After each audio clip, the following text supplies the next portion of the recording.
brincando, entre aspas, que se o governador Cláudio Castro fizer mais 2 ou 3 operações desse porte, ele está eleito presidente do Brasil. Enquanto isso, na verdade, no dia seguinte à operação, o TSE botou na fila de prioridade o caso que pode levar à sua cassação. Deve ser mais uma dessas coincidências estranhas do Brasil. Essa reunião e a demonstração de apoio dos governadores de centro-direita, principalmente sul e sudeste do Brasil, né, ao Cláudio Castro, eu acho que foi fundamental. Eu acho que é sincero, sim, são governadores conhecidos pela linha mais dura em relação ao combate ao crime. Tarcísio com Derrite, o próprio Ronaldo Caiado, o Zema, né, em que pese diferenças aqui e acolá, são governadores que são vistos como governadores que defendem essa linha da sociedade. Né, olha, bandido não é vítima, pobrezinho, coitadinho da sociedade. Bandido é alguém que atormenta o povo honesto e precisa ser punido. A impunidade é o maior convite ao crime. Essa é, digamos, a bandeira desses governadores. Ao contrário do que, como lembrou muito bem Ronaldo Caiado, o governador da Bahia. Por isso, Lacombe, que é temerário ver a turma do PT calibrando ali, depois das pesquisas, da popularidade da operação, né, o seu discurso. E o Dirceu, quem é vivo sempre aparece, né, com o nome Daniel, terrorista, treinado em Cuba. O Dirceu veio falar que a PEC da nacionalização da segurança pública era um desejo nesse momento, né, que a direita não quer e por aí vai, mas quer ajuda. Olha, é o contrário, né? Veja, o governo federal, e o Lula foi irritado e está recomendado aí pelo Sidônio a não falar de improviso, mas o Lula ficou chateado que pegou mal, que todo mundo viu, que foi pedida ajuda sim ao governo federal. E o governo federal negou-se 3 vezes a ajudar. Se tivesse blindados, por exemplo, ali, era muito menos tempo perdido para tirar as barricadas terroristas dos bandidos. Agora, a PEC da nacionalização não tem nada a ver com... Olá a todos do canal Web Mídia, sejam todos bem-vindos. Pessoal, acompanhem comigo, tá? E veja tudo o que está acontecendo, tá? Muitas notícias vêm rolando e eu deixei alguns vídeos aqui para que você pudesse analisar. Analise e depois aí comente aqui bastante, tá? O seu comentário vai ser muito importante. Você vai ficar impactado no que você vai ver, vai ouvir, tá? Muitas notícias rolando, muitas coisas acontecendo, mas é importante você entender tudo o que está acontecendo hoje no Brasil. Vamos lá e acompanhe comigo. Com isso, com a ajuda. Se já tivesse a PEC da nacionalização, não tinha operação. O que quer a PEC da nacionalização da segurança pública? Centralizar tudo nas mãos do governo federal. É fazer a política de segurança pública do Brasil a imagem e semelhança da Bahia. Da Bahia. Então isso nós não podemos compactuar com isso. Isso é inaceitável. Nós temos que rechaçar essa ideia e lembrar que especialista em segurança pública mesmo é quem tem prática. São as polícias civil e militar dos estados, nas mãos dos governadores. São esses que encaram a bandidagem.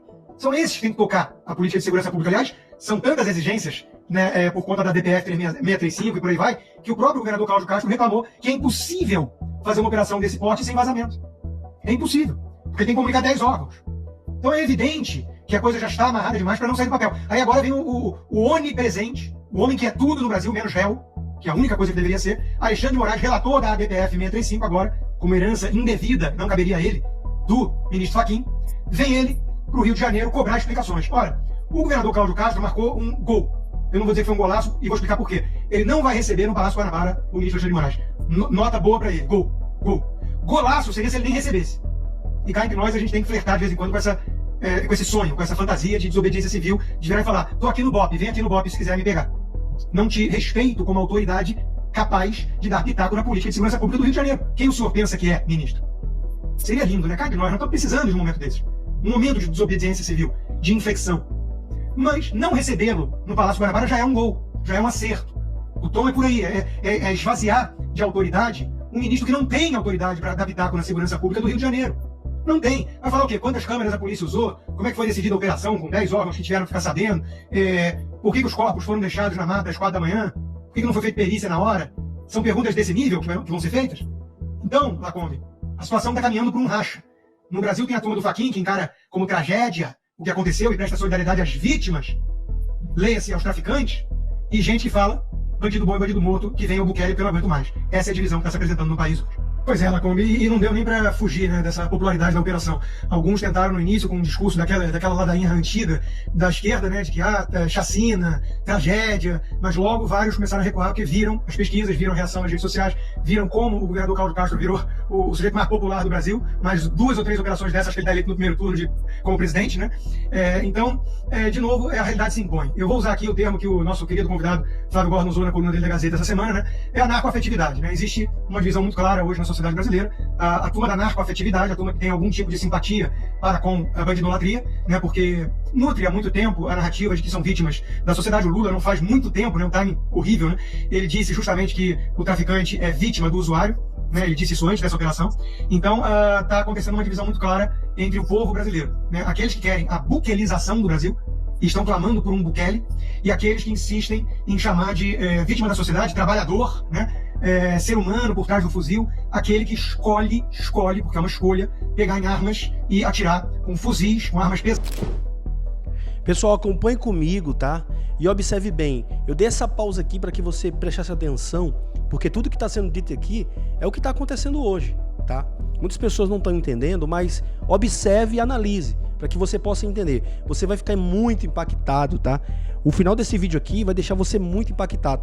É muito impactado mesmo. Eu vou trazer várias notícias em relação a tudo que está acontecendo, para que vocês possam, tá, entender toda a situação hoje do Brasil, tá? E vamos lá, vamos continuar aqui vendo esse vídeo.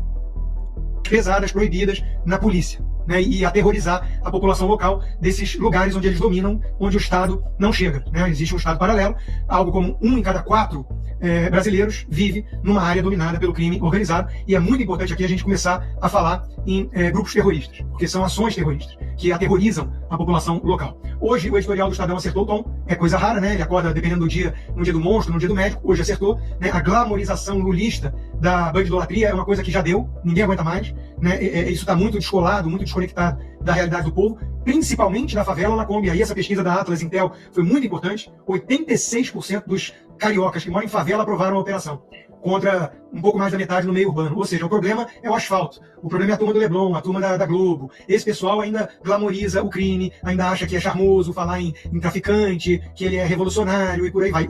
Inclusive tem uma ligação histórica, tá, que muita gente, pasmem, pra mim, não sabia, né? O Comando Vermelho não tem esse nome à toa, começou como Falange Vermelha, foi quando juntaram lá no regime militar os bandidos comuns com os presos políticos, né? A turma do Gabeira e companhia, que sequestrava, roubava banco para fins ideológicos, com crimes comuns, criminosos comuns. Ali nasceu a Falange Vermelha, e sim, o Comando Vermelho tem uma pegada, portanto, político-ideológica, o que caracteriza ainda mais como um grupo terrorista. Então existe uma solidariedade entre essa turma, um diálogo cabuloso entre essa turma e o crime organizado, né? E a esquerda, tanto é que o Lula consegue frequentar a favela dominada pelo Comando Vermelho sem escolta policial, usando o chapéu do CPX, né? O boné do CPX, que o William Bonner, do Globo, também usa.